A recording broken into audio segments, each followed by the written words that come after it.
Everyone, I hope आप सभी लोग बहुत अच्छे होंगे और उतनी ही अच्छे तरीकों से पढ़ाई स्टार्ट कर चुके होंगे। तो इस वीडियो में हम लोग देखने वाले हैं आपके क्लास 11 मैथ्स की प्रश्नवाली 1.1 को। ठीक है, पहला क्वेश्चन को देखेंगे इसमें स्टार्टिंग से। प्रश्न पहला, इसमें क्या करना है, हम लोग को समुच्चय है कि नहीं बताना है, और है तो फिर उसको आंसर्स भी हम लोग को लिखना है। तो पहला क्वेश्चन आपकी स्क्रीन पर क्या बोल रहा है कि अभाज्य पूर्णांकों का संग्रह, ये हम लोग का समुच्चय है कि नहीं, इसको बताना है। तो मैं आपको बता दूं कि ये क्या है, अभाज्य पूर्णांक, अभाज्य भी होना चाहिए और पूर्णांक भी होना चाहिए, दो हम लोग का कवर होना चाहिए। तो ये क्या है, हम लोग का संग्रह मतलब एक समुच्चय है। क्यों भाई, क्योंकि हम लोग कोई अभाज्य संख्या लेंगे तो वो निश्चित है, ऐसा नहीं कि कोई दूसरा उठा कर ले आएंगे, कोई दूसरा उठा कर ले आएंगे, वो फिक्स है, इसलिए ये क्या है, एक समुच्चय है। क्लियर। प्रश्न दूसरा क्या बोल रहा है, तो प्रश्न दूसरा हम लोग का बोला जा रहा है कि गणित में कठिन अध्यायों का संग्रह, तो ये हम लोग का क्या नहीं होगा, ये हम लोग का समुच्चय नहीं होगा। क्लियर है, ठीक। फिर थर्ड क्वेश्चन क्या बोल रहा है कि विश्व के सर्वश्रेष्ठ बल्लेबाजों का संग्रह, तो इसमें भी बल्लेबाज हर किसी को अलग अलग को सर्वश्रेष्ठ लगता है, तो ये भी एक समुच्चय नहीं होगा। क्लियर है, 3 प्रश्न हो गया। चौथा प्रश्न आपकी स्क्रीन पर है, क्या बोल रहा है कि आपकी कक्षा के सभी बालकों का संग्रह, तो कोई भी कक्षा एक निश्चित कक्षा लेना पड़ेगा ना, ऐसा नहीं कि कोई दूसरा कक्षा ले। आपके कक्षा का बोला गया है, मान के चलो मेरे कक्षा में 30 स्टूडेंट है, तो इसके आंसर्स मैं लिख सकता हूँ कुछ इस तरीक़े से, है ना। तो A= करके हम लोग को ये ब्रैकेट में रखना ही पड़ता है, तो हम लोग इस तरीके से इसका आंसर लिख सकते हैं। प्रश्न 5वां क्या बोल रहा है कि 100 से कम सभी प्राकृत संख्याओं का, तो ये भी एक समुच्चय तो होगा हम लोग का, फिक्स है। प्राकृत संख्या बोल दे 100 से कम, वो फिक्स है, ऐसा नहीं कि दूसरा नंबर आ जाए, है ना। तो ये भी एक समुच्चय है, तो इसका आंसर हम लोग इस तरीके से लिख सकते हैं। फिर छठवां क्या बोल रहा है, वर्ष के ऐसे सभी महीनों का संग्रह जिसमें 31 दिन हो, तो वो फिक्स है, जिसमें 31 दिन होता है हम लोग उसी को लिखेंगे, है ना। तो ये भी एक समुच्चय है और इसके आंसर हम लोग इस तरीके से लिख सकते हैं इसका। क्लियर है, ठीक। फिर अगला प्रश्न क्या बोल रहा है, 30 के सभी भाजकों का संग्रह, तो 30 जिन संख्या से भाग जाता है ना, ये तो समुच्चय होगा ही होगा, ठीक है। तो जिन संख्या से भाग जाता है उसी को हम लोग लिख देंगे इसका आंसर, तो कुछ इस तरीका से हो जाएगा, ठीक है। = हम लोग A B, आप लोग जो मैंने है वो लिख सकते हैं आप लोग, ठीक है। जरूरी नहीं कि मैं A लिख रहा हूँ तो आप लोग भी A लिखो, आप लोग B भी लिख सकते हैं, C भी लिख सकते हैं, जो मर्जी हो लिख सकते हैं, ठीक है। फिर अगला प्रश्न क्या बोल रहा है, 1/3 तथा 1/2 के बीच स्थित सभी परिमेय संख्याओं का संग्रह हम लोग को करना है। तो इसके लिए क्या करना पड़ेगा, हम लोग को 1 और 2 के बीच बहुत सारा परिमेय संख्या है ना, तो ये समुच्चय तो है, तो इसका आंसर हम लोग लिख सकते हैं, ठीक है। अगला क्या बोल रहा है कि संख्या 210 के अभाज्य गुणनखंडों का संग्रह, तो अभाज्य गुणनखंड निकालना पड़ेगा, आप लोग को पता होगा, है ना। इस तरीके से हम लोग निकालते हैं ना, तो वैसे निकालना पड़ेगा, तो फिर इसका आंसर हम लोग ऐसे लिख सकते हैं, ठीक।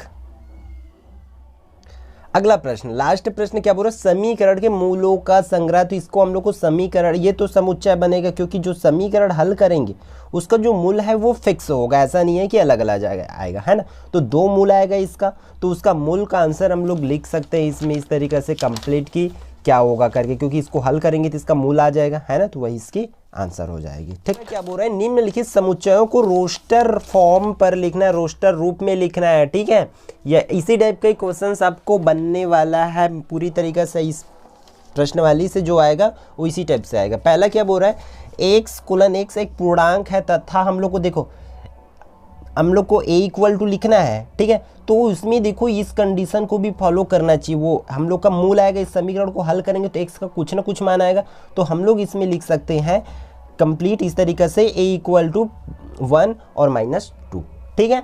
फिर दूसरा प्रश्न क्या बोल रहा है, x एक घन पूर्णांक है। अब देखो इसमें इस कंडीशन को पूरा होना चाहिए, x का मान ऐसे लेना है कि x का स्क्वायर करेंगे, ठीक है, तो वो जो है एक का वर्ग करेंगे तब एक ही होगा, 2 का वर्ग करेंगे तो 2, 3 का वर्ग करेंगे तो हम लोग का 9 हो जाएगा। तो 40 से ज़्यादा वो नहीं होना चाहिए, ऐसी संख्या को लेना है, तो इसका आंसर इस तरीक़ा से हो जाएगा, ठीक है। अगला प्रश्न क्या बोल रहा है, x एक विषम अभाज्य संख्या है जो कि 25 से कम है। मतलब यहाँ पर हम लोग को देखो क्या क्या चीज़ है, विषम भी होना चाहिए, अभाज्य भी होना चाहिए और 25 से कम, 3 कंडीशन फॉलो होना चाहिए। और साथ ही साथ देखो विषम कौन कौन सा है, 2 तो नहीं है, 3 है, अभाज्य संख्या का समूह लेना पड़ेगा, तो इसकी आंसर हम लोग का हो जाएगी A= 3, 5, 7, 11, 13, 17, 19, 23। 25 से कम बोले ना, तो हम लोग इतने को लिखेंगे इसमें, ठीक है। अगला प्रश्न क्या बोल रहा है कि x जो है देखो यहाँ पर क्या है, एन, एक्स कोलन एन दिया है ना, मतलब एन जो है यहाँ पर प्राकृत संख्या है, ठीक है। तो हम लोग को ऐसा लेना है, एक्स के मान को एक्स के क्यूब में लेना है, ठीक है। तो हम लोग इसमें कहीं कहाँ तक जाएगा ये बताया नहीं गया, तो हम लोग स्टार्ट यहाँ से 1 की घात 3, 2 की घात 3, 3 की घात 3, 4 की घात 3 ऐसे लिख सकते हैं, ठीक है। इसमें अगला प्रश्न क्या बोल रहा है, इक्वल टू त्रिगोनोमेट्री दिया है, तो शब्द के सभी अक्षरों का समुच्चय लिखना है। तो ये जाहिर सी बात है कि हम लोग को इस तरीके से लिखना होता है कि कोई शब्द जो है दोबारा रिपीट ना हो, ठीक है, रिपीट नहीं होना चाहिए, तो इसके आंसर इस तरीके से हो जाएगा। क्लियर है, ठीक। अगला क्वेश्चन देखते हैं, बी इक्वल टू दिया है ई, फिर ये अवयव है, इसको अवयव है बोला जाता है, इस साइन को, ठीक है, याद रखना आप लोग, उस साइन को क्या बोला जाता है, अवयव है बोला जाता है। तो अवयव क्या है, मतलब एक्स जो है किसके अवयव है, एन मतलब प्राकृत संख्या की, और वो कोलन में दिया है एक्स, एक अभाज्य संख्या तथा अभाज्य, एक से एक अभाज्य संख्या लेना है, साथ ही साथ इस कंडीशन को भी फॉलो अप करना है।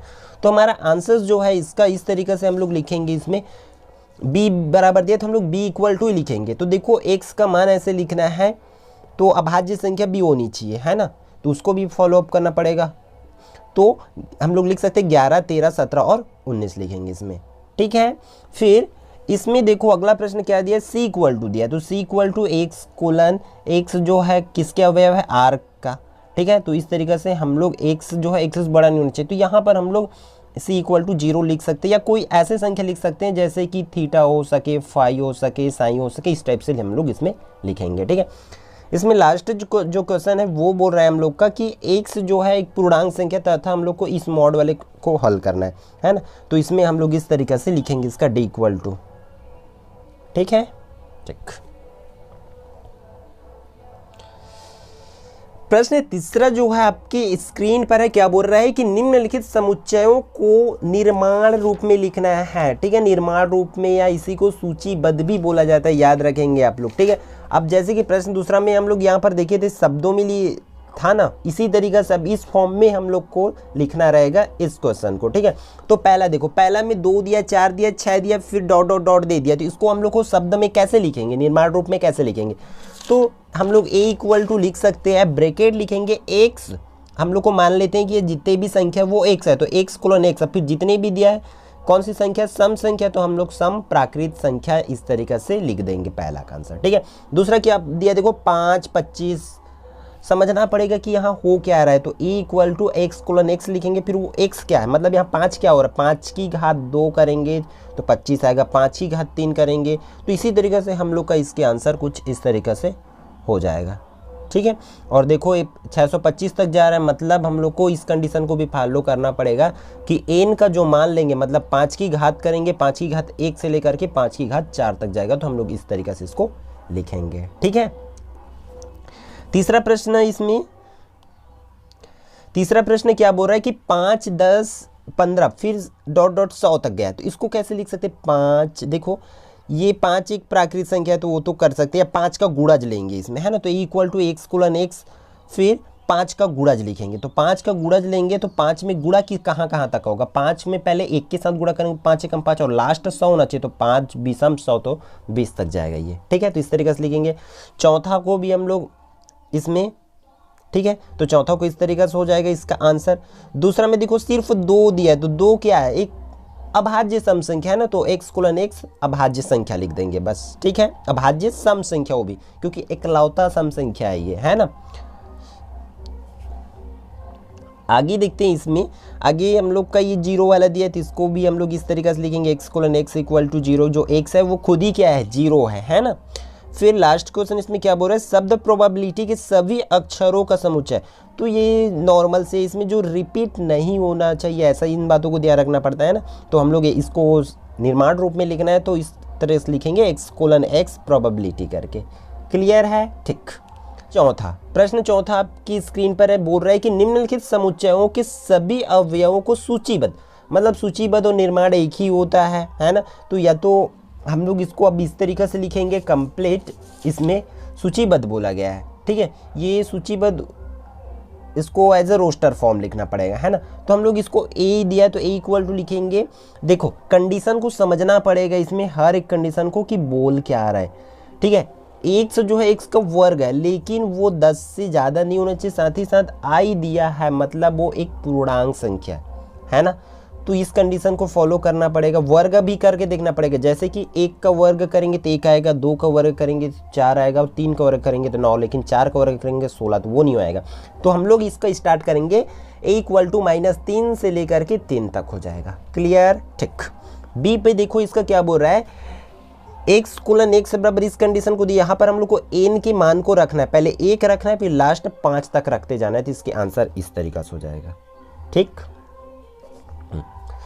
फिर आगे की क्वेश्चन देखते हैं। आगे का क्वेश्चन क्या बोल रहा है, प्रश्न इसमें सी से देखते हैं। x कोलन x शब्द क्या MISSISSIPPI का अक्षर है बोल रहा है, इसको हम लोग को कोलन इसमें सूचीबद्ध रूप में लिखना है ना। तो इस तरीका से हो जाएगा C = MI, मतलब जो संख्या जो रिपीट नहीं होना चाहिए, जो वर्ड्स है वो रिपीट नहीं होना चाहिए, इन बातों का ध्यान रखना होता है, बस बहुत सिंपल है ना।